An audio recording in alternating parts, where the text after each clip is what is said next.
British market right now are smartphones. 50% of the phones walking around in the country, 50% is now smartphones. Mobile data is exploding, but we don't get growth, or at least we get limited growth. Here in Kazakhstan, we've had tremendous growth since 1998. Last year we ended up with double-digit growth.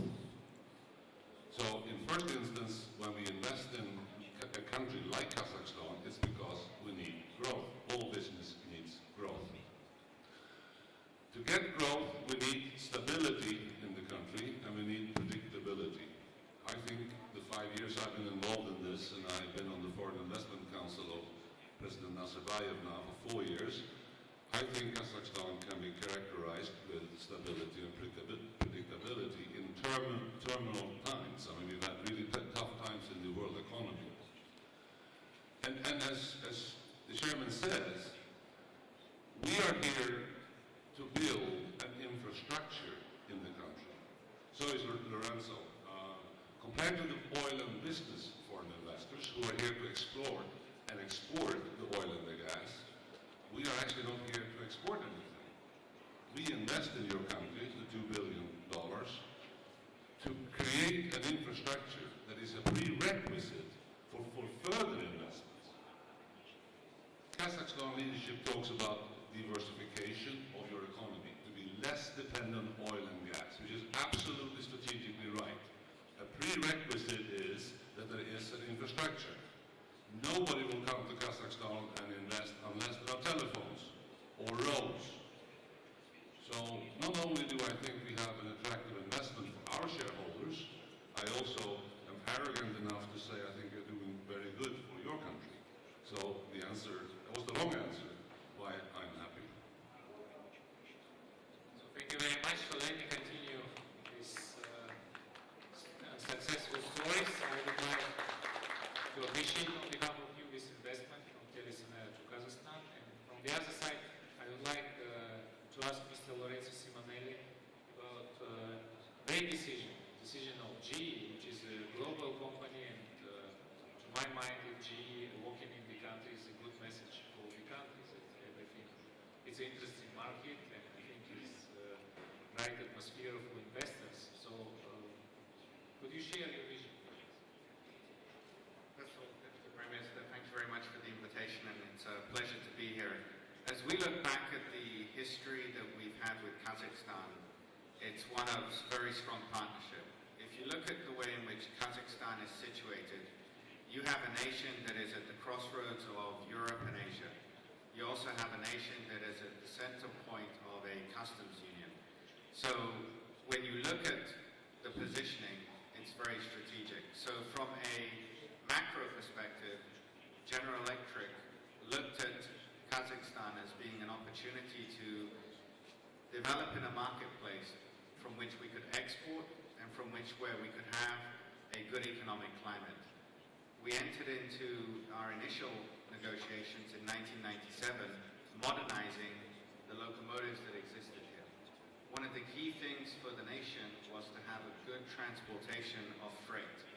All of the minerals and commodities get transported by the big diesel locomotives. We worked in partnership with KTZ and modernized 400 locomotives so that reliability was in place. That's one of the key factors then that enables us to feel confident about investing further and also transferring technology. In 2005, we signed an agreement which led to the localization of the best-selling locomotive in the world, the Evolution locomotive, which is the most fuel efficient and also ecological.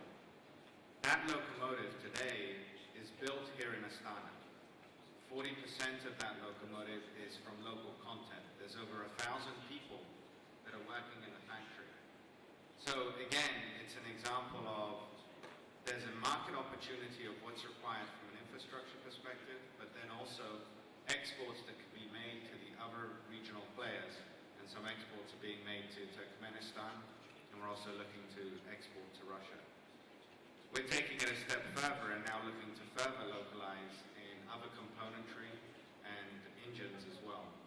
So I think that aspect of Kazakhstan that's been very useful has been, number one, a willingness to partner, an openness to be able to work hand in hand on setting the right environment for people to come and invest, but not only invest, but to transfer technology and to feel that that technology is protected under intellectual property. And then also the situation and the geographic nature of Kazakhstan, and last but not least, the Kazakhs themselves that are hardworking and dedicated to improve the country. So, Deputy Prime Minister, we've been very fortunate with the investments we've made, and we feel very much this is the start of much more that we can do together.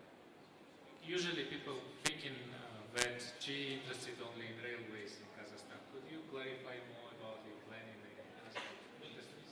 Yes, so General Electric, the main business that we have here is obviously on the railway side, but we also actually have oil and gas. We're working on the localization of compressors. A number of the gas turbines that are utilized in Kazakhstan come from GE. We're looking at servicing those locally. We also have healthcare, which is a key aspect from a social perspective, and we're working hand in hand with the Ministry of Healthcare to see if we can localize some of the medical equipment, diagnostics. And so across the board, when you look at GE, we essentially provide everything to do with energy, healthcare, and then aviation. We work with Air Astana, and then you also have the aspect of GE transportation.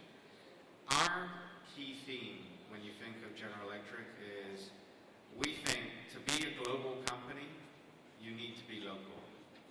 And that means you need to be able to work hand in hand with the country and act like a local player.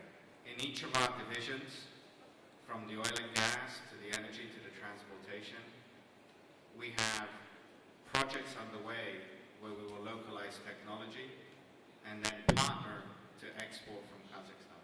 And that's where there is a win-win, Deputy Prime Minister, with regards to the growth of the business of General Electric, but then also the growth of the nation of Kazakhstan. Thank you very much. And so let me switch our topic to other strategic institutional investors to Kazakhstan.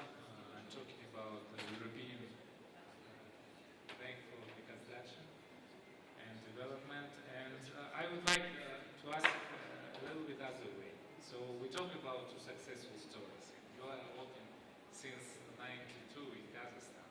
And usually what is the role of EBRD, not only the biggest investors to Kazakhstan, but also the policy advisors to the government. And you usually ask what particular critics points you want to raise in terms of the government work or investment climate.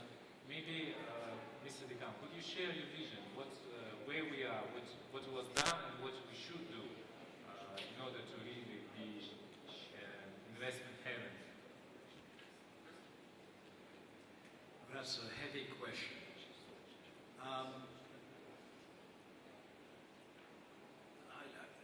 I give you a quick synopsis.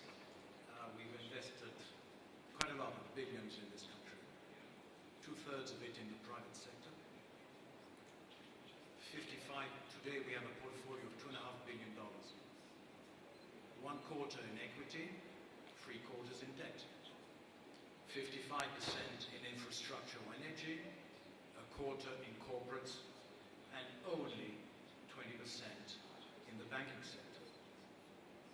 And our business grows probably demand-driven, 25% per annum. So that's the starting point. The three success factors that EBRD sees today to optimize some of what my colleagues have said is, number one, still improve the business climate. There's been quite a lot done. You can see the tables, you can see the surveys. But at the end of the day, when we talk to our existing clients and we try to bring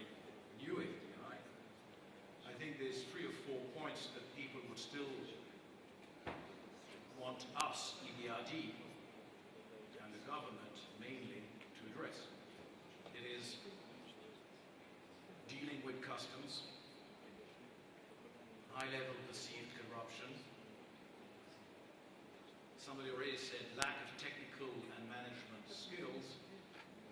And finally, I would say maybe a lack of playing field between maybe the big boys, the middle, and the small businessmen. So it can be totally addressed. But I think that's the direction in which I think we would try to enhance, to focus. And it ultimately comes to if the FDI, if the private sector, if the potential of this country wants to optimize, one day the role of the state may have to diminish, recalibrate itself, or refocus in certain areas. I think the second one is that it's a huge country. And I think there's a lot of people who can write a lot of big checks for infrastructure.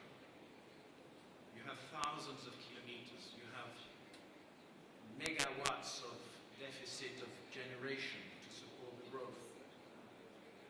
And the state, with all its wealth and its know-how, can never be the only one to try to provide and implement correctly all these huge roads, railways, and energy-related power projects.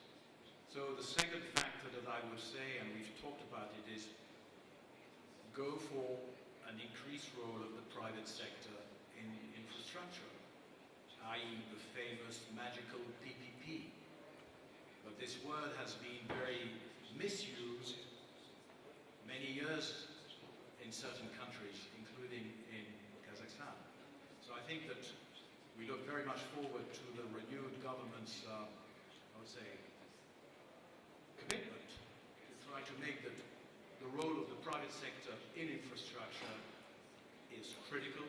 It can be done well if it's done with a good framework, if somebody takes responsibility in the government without any conflict of interest, if you have the right regulatory framework and right legal framework, and tenders and not negotiated deals. And finally, I think the banking sector is still in low recovery, i.e. not totally functional. September 2007, the credit growth in the banking sector was 90% per annum. September 2008,